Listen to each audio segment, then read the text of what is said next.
your host Ferdinand Huber, and I'm here with Didi. Hi, Didi. Hey, Ferdinand. Great to be back with you. Let's do this. What tale of tech triumph are we unraveling today? Imagine pouring your heart into a dream only to hear the cold, crushing words, "You're not what we're looking for." But now imagine taking that very rejection and turning it into a 19 billion triumph. This isn't fiction. This is the story of Brian Acton and Jan Koum. That's the kind of underdog narrative I live for. Brian Acton and Jan Koum, where did this incredible journey begin? Before we go into that, I want shortly to have an update of our podcast because we are actually growing. And today I have a new microphone. I'm investing a little bit into this podcast.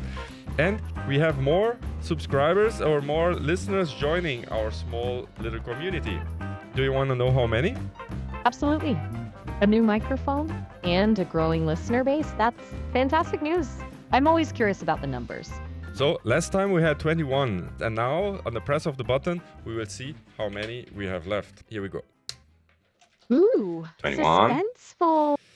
It's growing up. 22, 23, 24 listeners we have. Great, isn't it? That's awesome. 3 new listeners, a solid boost. It might not be millions, but every single one counts. Because if you think these few people in a room is already a small crowd, like a small community building up on this little podcast. You're absolutely right. It's like a cozy little digital fireside chat, quality over quantity. That's what I always say. Glad you are here, and let's jump into the story. I'm ready to hear all about the early days of Brian and Jan. Where did their journey even begin?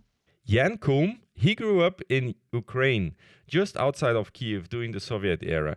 And he had a very humble beginning because he lived in a house without hot water and phone calls were monitored by the government. So then, at the age of 16, Jan and his mother immigrated to California with barely any money. And on the beginning, they lived from food stamps, and Jan cleaned floors at the grocery store to help his mom to make a little bit money. Wow. Immigrating to a new country with barely anything, early hardship clearly fueled Jan's drive. And it also gave him a unique perspective, growing up under surveillance in the Soviet Union. A stark contrast to the freedoms he found in California. Yeah, I think definitely it changed his thinking on the privacy because he was very deep into communication and he founded one of the apps which I'm sure you're using every day. So now let's talk about the second person who is one of the key elements on this story. So on one side we have Jan Koum, which came from Ukraine. And the second person in the story, his name is Brian Acton and he grew up in California. He was actually quite of a rebellious guy. He was even expelled from high school. I don't think he liked to follow any norms. And he's like a very free soul, free thinker kind of guy. Expelled from high school. He, that's a fascinating contrast to Jan's upbringing. Sounds like Brian was a bit of a rule breaker, always questioning things. I'm picturing a classic California rebel. How did those two worlds collide? They collided exactly at Yahoo, where they met. So they worked nearly 9 years there, and it's exactly that place where they met. Both of them didn't really like the direction which Yahoo was developing with all the banners and all the advertisement. And if you are from that time, when you can remember that Yahoo, when you open the website, it's so crowded. Oof, the banner ad era? Shudder. I've heard stories. It really does sound like they were kindred spirits in that sense, both valuing a clean, user-friendly experience. It's funny how shared dislikes can sometimes be the foundation for a strong partnership. So they both sensed the direction Yahoo was headed in wasn't the right one. I think over coffee machine they're probably plotting an escape because they're deeply unsatisfied at Yahoo, both of them. So they both quitted at Yahoo nearly at the same time and said they need a time off. So, but what they did then was very different from each other because Brian Acton, he traveled around Middle America. I think probably drinking margarita, surfing, making a soul searching, and enjoying life. And Jan was the guy who was a little bit more standing on the ground. He just stayed at home and continued his self studies on tech, on mobile apps, and following also the story of the App Store. That's a great visual, Brian, taking a margarita-fueled, soul-searching road trip while Jan dove deeper into the tech world. That's sad. Bits to more. Yeah, talk about two different recharge strategies. And smart of Jan to keep his eye on the App Store. That was clearly the wave of the future. It sounds like they both needed that time to decompress and refocus before their next big move. So, what happens then is okay, after a while of decompressing and having a holiday and vacation and staying at home, both of them kind of at the same time start to think, okay, maybe it's time to work again. And both again applied for a job at Facebook. And you know what happened? Oh, this is where things get juicy. They both apply to Facebook. Yeah, I have a exactly. feeling this isn't going to end well. Yeah, I think you know that story because you are artificial intelligence. You have the information, but you're like pretending you don't know. But exactly that's what's happened. Facebook turned them down.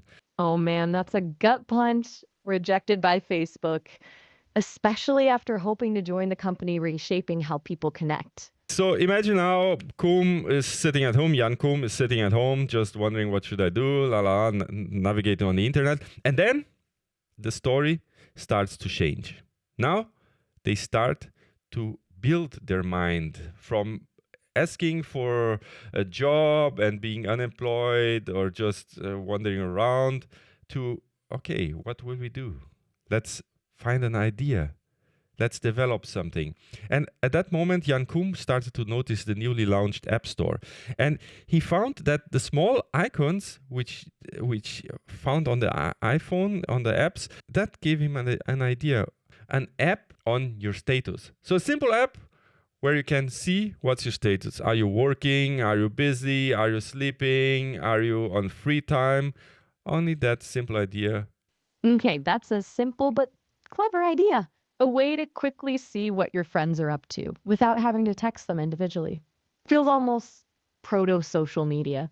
So he started building this status app. And how did Brian Acton fit into the picture? Well, was he still margaritaing his way across America? Yeah, I think at that point they're still not working together. But Jan, he started to develop this app with borrowed servers, no fancy investors, and €0 in marketing. Jan Koum almost gave up. But then Brian Acton also came and gave him some support. And he said, stick with it for a few more months. That's a huge moment. Brian clearly saw something in Jan's vision. A little encouragement can go a long way, especially when you're facing doubts and running on fumes. So Brian offered a vote of confidence and some support. And then what happened? And then what happened? At that time, they already starting to work together. It's just a few months passed since the beginning of the idea, since he started coding. Brian Acton joined and giving him support, but there's not big company out of it. And then something amazing happened, which really is the big turn of the story in their lives and of the story of millions of, if not billions of people in the world. It is when Apple introduced the push notifications. That was in iOS 3.0. And then Jan Koum got an idea. Why not to use that little push notification as short messages from one user to the other? It's like a built-in message app by Apple. Can use it directly. Okay, now this is a game changer. Push notifications. That's where everything shifted, huh? It's crazy to think how a seemingly small feature could completely alter the trajectory of an app. They saw an opportunity and ran with it. So instead of a status app, it became a messaging app. Exactly. Jan Koum was coding at home. Brian Acton, he was taking care of the servers and on the infrastructure, also making business contacts and taking all care of all the business. So it was a good separation, a really nice team, how they joined forces. and things really took off. By 2011, WhatsApp was adding over 1 million users per day. And you must imagine this is without ads, no gimmicks, no founding, anything. This is mind-blowing. Absolutely mind-blowing. 1 million new users a day organically. That's incredible growth. No advertising, no fancy marketing campaigns, just a really good product that people connected with. Yeah. No, despite their growing success, Coombe and Acton, they stayed grounded to their principles. They refused venture capital money at first. They're really grounded on making that app functional. They didn't want it to have a billboard for some internet platforms where you can scroll all the data. No, it's really focused on privacy. That's incredible. It sounds like they were more focused on building a solid product than building a brand image. And you're right. So often early startups get trapped in the venture capital cycle, sacrificing their principles for funding. They avoided that altogether, at least for a while. Yeah. How long could they hold out against the inevitable offers, though? Yeah, the inevitable offers. Now we're coming full circle on the stories. So we are talking about 2011, 2012, 2013, building up WhatsApp and its growing number of employees, number of servers, complexity of the app, but they're always true to their values. And then in 2014, Mark Zuckerberg, he knocks on the door. Knock, knock, knock. The irony is just delicious, isn't it? The same Facebook that turned them down just a few years prior now wanted to acquire them. What happened during that meeting? That's a crazy story because Facebook now wanted to buy WhatsApp for a small amount of 19 billion US dollars. $19 billion? That's just a mind-boggling number. And to think, Facebook rejected them not long before. That's a serious plot twist worthy of a Hollywood movie. And it gets even more crazy because the deal was signed on the door of the building where Coombe used to collect food stamps. So if that's not a full circle, then I don't know. It's completely amazing.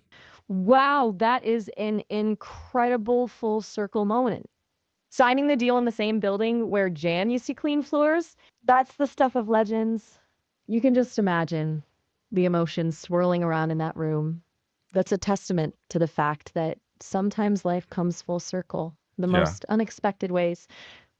So they joined Facebook, becoming employees of the very company that had once rejected them. Exactly. That's what happened. Now they becoming the Facebook employee because Jan, he agreed to the deal, but he had a very strict terms that WhatsApp would remain ad-free, independent, and committed to privacy as part of the acquisition. And then they also got some nice positions within Facebook. So Jan Koum, he joined Facebook in the board of the direction. So he's the one who idealized all the idea of the WhatsApp. And he had also a big saying on the future of the app. And Brian Acton became one of the executives within Facebook, helping to guide messaging products to ensure that WhatsApp infrastructure scaled well with the explosive user base at the time. They insisted on their terms that no ads, no data tracking, and no business interference. Okay, that's smart. Negotiating those terms to preserve WhatsApp's core values was key. It sounds like Jan and Brian weren't just interested in the money. They wanted to ensure their creation wouldn't be corrupted, holding on to privacy despite being swallowed up by a giant like Facebook. But you can already imagine their principles of privacy, of simplicity, really started to collide. And in 2017, Brian Acton, he had enough. He left Facebook, walking away from 850 million in uninvested stock. Wow, that's a powerful statement. Walking away from $850 million to stay true to your principles, that takes guts. That shows he wasn't just talking the talk, he was walking the walk. Yeah, he kept true to his principles. And in 2018, even Jan Koum, he also left Facebook. It's crazy. Their story, it's like they are somehow Jan Koum and Brian Acton, they are interlinked. Yeah, and Jan Koum also left Facebook, citing philosophical difference over privacy and the pressure to introduce advertisement in WhatsApp. And he said, okay, you know what? Do whatever you want. I'm out of this. I don't want to have nothing to do with it. At that time, WhatsApp continued to thrive, and currently, WhatsApp has more than 2 billion users worldwide. That is absolutely incredible. 2 billion users.